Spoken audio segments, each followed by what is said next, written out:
دیکھیے چند سوالات آئے ہیں۔ پہلا سوال یہ آیا ہے کہ اعتکاف کسے کہتے ہیں؟ اعتکاف پہلے سمجھے اللہ کے لیے مسجد میں ٹھہرنے کا نام اعتکاف۔ کس کے لیے ٹھہرنا؟ ہاں، دکھاوے کے لیے نہیں کہ لوگ ہم کو کہیں معتکف ہے اعتکاف میں بیٹھنے والا، نہیں، اللہ کے لیے۔ اب اعتکاف میں بیٹھنا جو ہوتا ہے یہ تین طریقے کا ہوتا ہے۔ ایک بیٹھنا واجب ہوتا ہے، ایک بیٹھنا سنت مؤکدہ ہوتا ہے، اور ایک بیٹھنا مستحب ہوتا ہے۔ سنت جو واجب ہے اس کی صورت ہے کہ کوئی منت مان لے کہ میرا بچہ اچھا ہو جائے گا، میں اعتکاف میں بیٹھوں گا، سمجھے کہ نہیں؟ ہاں، ہمارے یہاں منت بڑی عجیب و غریب رہتی ہے، یہ منتیں نہیں مانتے لوگ، اعتکاف میں بیٹھوں گا، تو یہ واجب ہے۔ اور رمضان کی آخری عشرے کا اعتکاف کرنا یہ سنت مؤکدہ ہے۔ اس کے بارے میں آیا، حضور نے فرمایا روزانہ اللہ تعالیٰ ایک حج کا ثواب عطا فرماتا، سمجھے نا؟ اور ایک اعتکاف مستحب ہوتا ہے، وہ یہ کہ آدمی مسجد میں جب بھی جائے تو اعتکاف کی نیت سے داخل ہو جائے، جب تک رہے گا اعتکاف میں رہے گا۔ سمجھ میں آیا؟ جی۔ اب اعتکاف شہر کی کسی ایک مسجد میں ایک آدمی نے بھی کر لیا تو سب بچ گئے، تو سمجھ میں آیا؟ شہر کی ایک مسجد میں کسی ایک آدمی نے کر لیا تو سب بچ گئے، اور اگر کسی نے بھی نہیں کیا تو سب پھنس گئے۔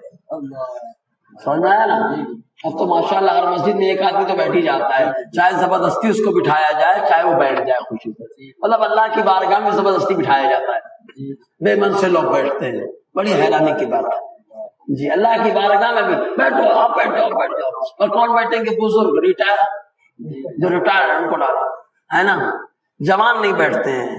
یہ اللہ کی بارگاہ ہے، جو اصل بندگی اور عبادت تو جوانی کی ہے۔ بزرگ بڑھاپے میں تو ہر آدمی کرتا ہی ہے عبادت یار۔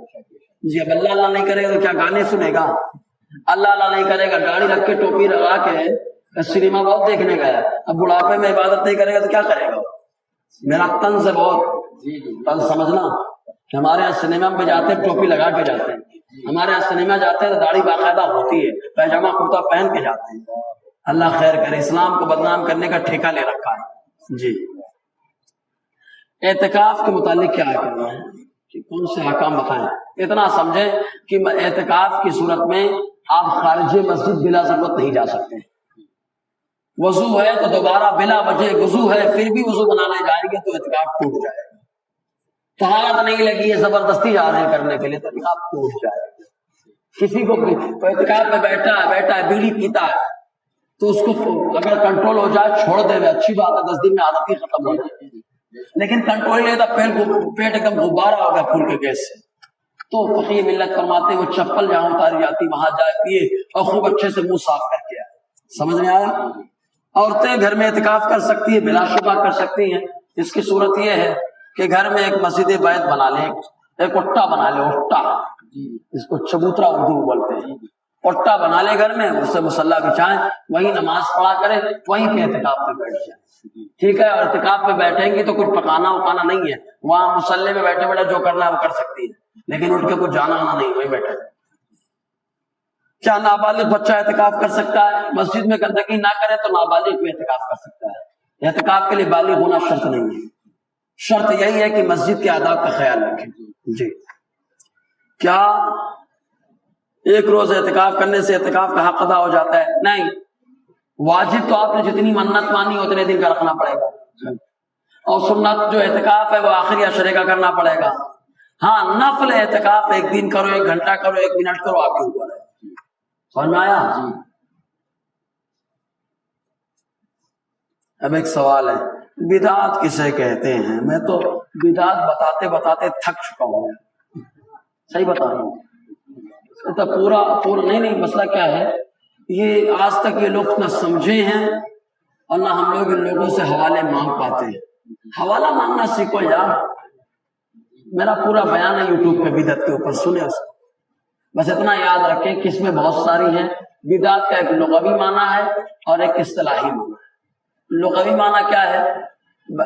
علامہ علی قاری نے مرقات المفاتیح کے اندر پوری تعریف کی ہے۔ لغوی معنی بغیر سیمپل کے کسی چیز کو بنانا، بغیر نمونے کے کسی چیز کو بنانا. اللہ نے آسمان کو جب پیدا کیا بنایا تو کوئی نمونہ تھا؟ زمین کو جب بنایا تو کوئی نمونہ تھا؟ نہیں. تو قرآن میں کیا ہے؟ بدیع السماوات والارض. اللہ تعالیٰ آسمان و زمین کو بغیر سیمپل بغیر نمونے کے انوکھے انداز میں بنانے والا. تو بدعت کے معنی ہوتا ہے جس کا نمونہ نہ ہو، سیمپل نہ ہو. جیسے داڑھی چھلانا، یہ کیا ہے؟ بدعت. رسول سے بولیے نا، کیا ہے؟ بدعت. حضور کے دور میں اس کی کوئی نشانی نہیں. داڑھی چھلانے والے بدعتی گمراہ. سمجھ رہے نا؟ اللہ انہیں سمجھنے کی توفیق دے. اور جس کا نمونہ ہے وہ بدعت نہیں ہے. جیسے بخاری مسلم وغیرہ کا لکھنا، نہ حضور کے دور میں حدیث کی کتابیں لکھی گئی، اگرچہ عبداللہ ابن عمرو ابن عاص ہڈی وغیرہ پہ لکھ لیتے تھے حدیث کی کچھ باتیں، لیکن تقریباً 200 صدی کے بعد، 2 صدیوں کے بعد، 2 صدی کے بعد، 200 سال کے بعد یہ بخاری وغیرہ لکھی گئی. تو اب آپ کہیں گے بدعت ہے، یہ تو دین میں داخل بیٹھی ہے. ان کو پڑھو گے تو مولانا بنو گے، ان کو پڑھو گے تو دیندار بنو گے، دین میں گھسی بیٹھی ہے. ان کے بارے میں کیا کہیں گے؟ تو کہیں گے ان کا نمونہ موجود ہے لہٰذا یہ بدعت حسنہ ہے. تراویح حضور نے 3 دن پڑھائی. کتنے دن پڑھائے؟ حضرت عمر نے پورا مہینہ کر دیا اور کہا نعمت البدعۃ ہذہ، کیا یہ اچھی ہے بدعت ہے. اے عمر، بدعت بھی کہیں اچھی ہوتی ہے.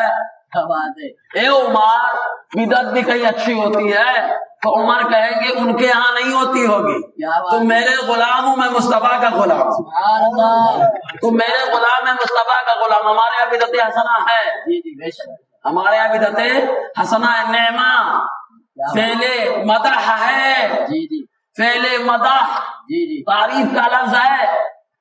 اگر کوئی کہے ہم نہیں مانتے تو ہم کہیں گے فتویٰ لگاؤ عمر پہ. کیا بات ہے؟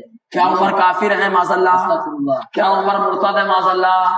کیا عمر بدعتی ہے معاذ اللہ؟ تو خود پھنس جائیں گے. جب عمر نہیں ہے تو عمر کا غلام کیسے ہو سکتا ہے؟ جی بس اشارے میں سمجھ لیں آپ. کیا سحری کے وقت مساجد سے نعت پڑھنا بھی بدعت ہے؟ ارے بھیا موڈ خراب ہوتا ہے. ابھی نعت پڑھنے کا بھی کوئی ٹائم ہے، جب چاہو تب پڑھو یار. مسجد میں صحابہ پڑھتے تھے، اب بولے سحری کے ٹائم پڑھنا بدعت ہے. تو اب پاگل کہیں گے سحری کے ٹائم پہ اعلان کرنا بھی تو بدعت ہے. بے شک بے شک. حضور نے اعلان کیا تھا کیا؟ عید کے دن نیا کپڑا پہننا کہاں ثابت ہے؟ کیا بات ہے؟ بولو ثابت ہے کیا؟ عید کے دن نیا کپڑا پہننا ثابت ہے کیا؟ دین میں داخل کرے بیٹھے ہو. اچھا حضور نے 3 دن تراویح پڑھائی تھی تو کتنے قرآن ختم کیے تھے؟ کتنے قرآن ختم کیے تھے؟ حضرت عبداللہ، حضرت عمر رضی اللہ تعالیٰ نے ابی ابن کعب کے پیچھے نماز پڑھانے کے لیے کھڑا کیا تھا. کچھ دن گزرنے کے بعد، اس کے بعد وہی معاملہ چلتا رہا. تو انہوں نے حضرت عمر نے بڑھا دیا، ان پہ نہیں لگے. جانتے ہیں حضرت حسان ترمذی کی حدیث پاک مسجد نبی میں زور زور سے نعت پڑھ رہے تھے. حضرت عمر کا گزر ادھر سے ہوا. حضرت عمر نے فرمایا اے حسان، مسجد میں نعت پڑھ رہے ہو؟ کہا میں اس وقت بھی پڑھتا تھا جب آپ سے بہتر اسی مسجد میں جلوہ گر سے. تو نعت پڑھنے کا کوئی ٹائم ٹیبل نہیں ہے، کامن ہے. کامن کیا ہے یہ؟ کامن. اور کامن کو پراپر کرنے کے لیے دلیل چاہیے. سمجھے؟ پھر کہیں گے اردو میں کہے پڑھتے ہو، تو ہم کہیں گے حضور کی نعت پڑھنا کامن ہے. جس زبان میں چاہو، جس طریقے سے چاہو، جیسے چاہو، اٹھ کر، بیٹھ کر، لیٹ کر، چپکے سے، زور سے، اردو میں، عربی میں، فارسی میں، انگریزی میں، جس زبان میں چاہو جیسے چاہو پڑھ سکتے ہو. کیوں؟ اس لیے کہ نعت پڑھنے کا حکم کامن ہے. کیا ہے؟ کامن ہے. کامن کو پراپر کرنے کے لیے دلیل چاہیے کہ نہیں چپکے سے پڑھو. تو کون سی حدیث میں آیا کہ چپکے سے پڑھو؟ بے شک بے شک. حدیث میں تو مطلق آیا. پھر یہ کہیں گے لا ترفعوا اصواتکم فوق صوت النبی، نبی کی بارگاہ میں آواز نہیں بلند کرنے کا. تو ہم کہیں گے نعت پڑھ کے عبداللہ ابن رواحہ نے آواز بلند کی. نعت پڑھ کر کہتے حسان نے آواز بلند کی، نعت پڑھ کے آتے کعب بن زہر سلمی نے آواز بلند کی، نعت پڑھ کے آتے نابغہ جادی نے آواز بلند کی۔ اگر ہم پہ بلند آواز سے نعت پڑھنے میں فتوے ہیں تو ان سارے صحابہ پر بھی بلند آواز میں نعت پڑھنے میں فتوا لگانا پڑے گا۔ جو فتوا ان صحابہ پہ رہے گا وہی ہم پہ لگا دو۔ سمجھے نا؟ حضور کی بارگاہ میں چلانے سے منع کیا گیا، جھگڑا مت کر، خاموش رہ، خاموش بیٹھا، نعت پڑھنے سے نہیں۔ سمجھ آئے کہ نہیں؟ ارے بدعتی آدمی سمجھے کہ نہیں، گھومتا ٹہلتا ہے، اتنے بڑے بڑے مدرسے بنا ڈالا، مالک کون سی کتاب میں آیا ہے؟ کیا بات ہے، کیا بات ہے۔ مسجد کا تو حضور نے حکم دیا کہ مسجد جو بنائے گا اللہ تعالیٰ اس کے لیے جنت میں محل تعمیر کرے گا۔ تو حضور کو الگ سے مدرسہ بھی بنوا دینا چاہیے تھا، لیکن حضور نے کیا کیا؟ اوٹا بنوا دیا مسجد نبی میں، اوٹا چبوترا، کہا یہیں پہ پڑھنا تم لوگ، سنت پہ عمل کرنا ہے تو سارے مدرسے گرا دو، اٹھا دو، ہٹا دو اور اوٹا بناؤ مسجدوں میں، وہیں پہ پڑھاؤ۔ جی بے شک بے شک، اللہ تعالیٰ سمجھنے کی توفیق عطا فرمائے، عقل مند کو اشارہ کافی ہے۔ جی نعت کے لغوی اور اصطلاحی معنی کیا ہے؟ نعت کا لغوی معنی ہوتا ہے خوبی بیان کرنا۔ کیا معنی ہے؟ خوبی بیان کرنا۔ اور اصطلاح میں سرکار کی تعریف بیان کرنا۔ سرکار کی تعریف کرنا بدعت ہے، اگر بدعت ہے تو پورا قرآن سبحان اللہ کبھی حضور کے چہرے کی تعریف کرتا ہے، بولو سبحان اللہ، والضحی والضحی والضحی والضحی، کبھی مصطفیٰ کی نگاہوں کی تعریف کرتا ہے، ما زاغ البصر وما طغى، کبھی مصطفیٰ کے ظلم کی تعریف کرتا ہے، واللیل اذا سجى، کبھی مصطفیٰ کی رفتار کو بتاتا ہے تو کہتا ہے سبحان الذی یسری، کبھی مصطفیٰ کے ہاتھ کو بتاتا ہے تو کہتا ہے ید اللہ فوق ایدیہم، ارے ماں عائشہ صدیقہ فرماتی ہے ارے قرآن ہی مصطفیٰ کے اخلاق ہے، تو مصطفیٰ کو بیان کرنا قرآن کی تعریف کرنا، اور قرآن کو پڑھنا مصطفیٰ کی تعریف کرنا، اور نعت مصطفیٰ کی تعریف کرنا۔ سمجھ رہے نا؟ کس زبان میں کریں، کیسے کریں، کیا کریں، یہ ہم کو نہیں بتایا گیا، ٹھیک ہے جی۔ کیا زکوٰۃ صرف رمضان میں ہی ادا کی جاتی ہے؟ نہیں، جب بھی آپ مالک نصاب ہو جائیں تب زکوٰۃ نکالی جائے گی۔ ہم لوگ بڑے ہوشیار ہوتے ہیں، رمضان میں 1 2 تو 70 ہے نا، یہی چکر میں رہتے ہیں، زکوٰۃ میں 1 دے تو 70 پالے، اسی لیے رمضان میں نکالتے ہیں، ٹھیک ہے۔ اگر مال کی قیمت نصاب سے بڑھ گئی ہے اور مال والے کے پاس روپیہ نہ ہو تو زکوٰۃ کس طرح ادا کرے؟ نصاب مالک نصاب ہو گیا سونا چاندی کی وجہ سے، تو سونا چاندی توڑے بیچے زکوٰۃ ادا، سمجھ میں آیا؟ زکوٰۃ تو ادا ہی کرنی ہے ہر حال میں۔ حضرت علی کی ولادت کعبے کے اندر ہوئی، یہ سوال ہے۔ دیکھیے حضرت حکیم ابن حزام حضور کے صحابی ہیں، حضرت خدیجہ رضی اللہ تعالی عنہا کے چچا زاد بھائی ہیں، وہ کعبہ کے اندر پیدا ہوئے، سب کا اتفاق ہے، سب کا کیا ہے اس میں اتفاق۔ حضرت علی کے بارے میں اہل سنت والجماعت کے 2 موقف ہیں، اہل سنت کے علماء کے کتنے موقف ہیں؟ 2 موقف ہیں۔ کچھ لوگ کہتے ہیں کعبہ کے اندر پیدا ہوئے، کچھ لوگ کہتے ہیں کعبہ کے اندر نہیں پیدا ہوئے، ٹھیک ہے۔ اہل سنت ہی کے دونوں موقف ہے، میں نے آپ کے سامنے رکھ دیا۔ حضرت علی خلیفہ اول ہیں، آپ کو کیا لگتا ہے پہلے خلیفہ کون ہے؟ حضرت ابو بکر۔ کون ہے؟ حضرت ابو بکر، سمجھا نا؟ چوتھے خلیفہ حضرت علی۔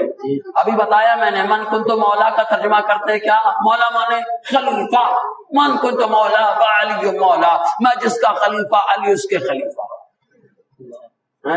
علی اس کے خلیفہ، تو نتیجہ کیا نکالے؟ حضور اللہ کے خلیفہ، علی بھی۔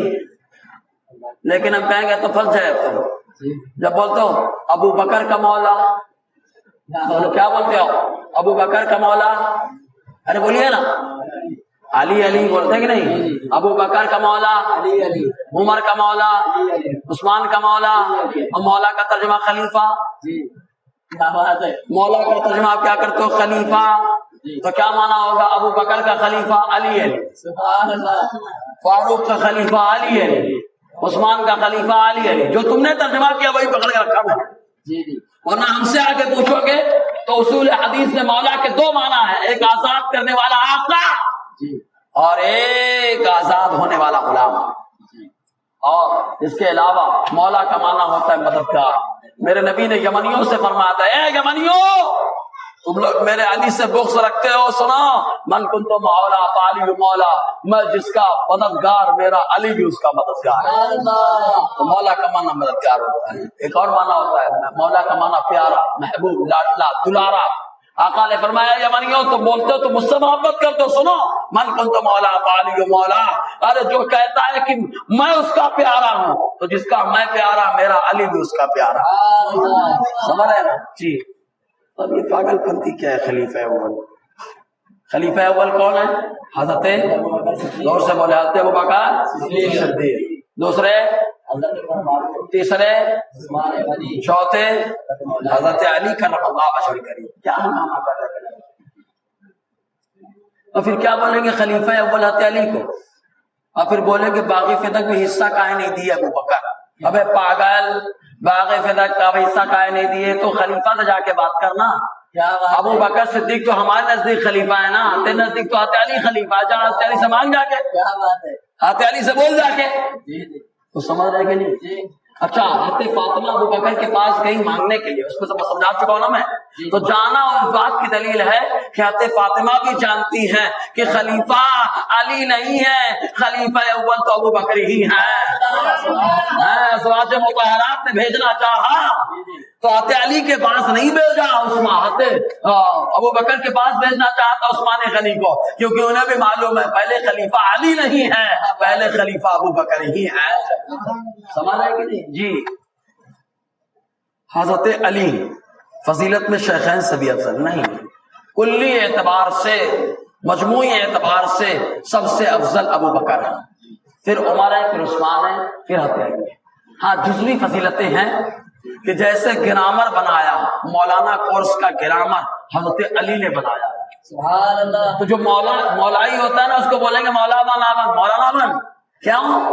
مولانا بنے گا تو حضرت علی نے جو گرامر بنایا تھا اس گرامر کا پڑھنے والا بن جائے گا۔ سمجھ رہا ہے کہ نہیں؟ تو سمجھ میں آ رہا نا؟ طنز بڑا جملہ ہے میرا۔ حضرت علی کی اپنی خصوصیت ہے، اس میں کوئی شریک نہیں ہے۔ حضرت علی کو حضور صلی اللہ علیہ وسلم نے اپنے بستر پہ لٹایا، یہ کسی کو خاصیت نہیں ملی۔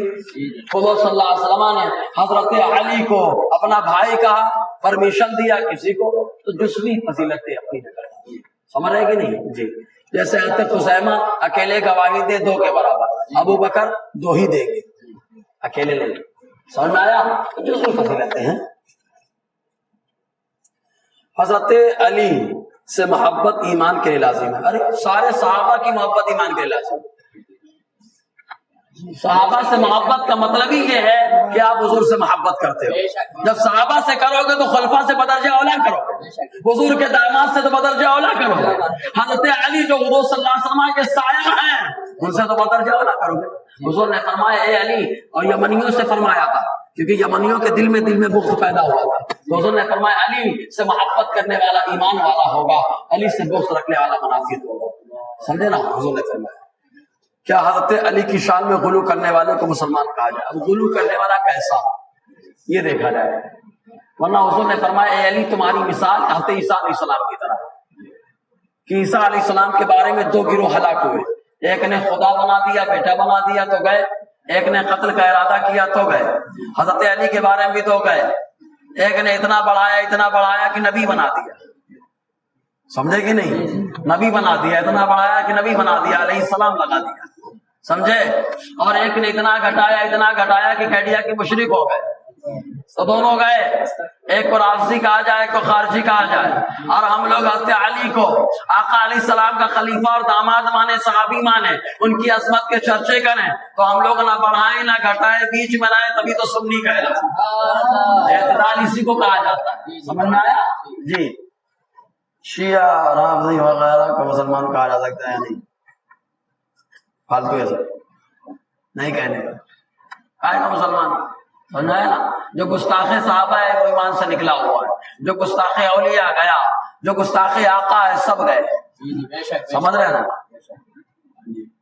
نعت علی کیا ہے؟ ایک نعت علی کا وظیفہ ہے، جس وظیفے کی فضیلت یہ ہے کہ بندش کا اچھا کام کرتا ہے، اس کو پڑھنا شیطان حملہ نہیں کرے گا، سمجھ رہے نا؟ نعت علی کیا مظہر العجائب پورا پڑھیں گے انشاءاللہ شیطان کا حملہ نہیں ہوگا محفوظ. کیا گستاخ صحابی اور گستاخ صحابیہ لڑکی یا لڑکے سے سنی کا نکاح جائز ہے؟ بالکل نہیں. ٹھیک ہے، بالکل نہیں جائز ہے. اللہ تعالیٰ کہنے سننے سے زیادہ جو بھی گستاخ ہے ان سے نکاح ہی مت کرو ورنہ بچے برباد ہوں گے، نسل خراب ہے. اللہ تعالیٰ سمجھنے کی توفیق عطا فرمائے.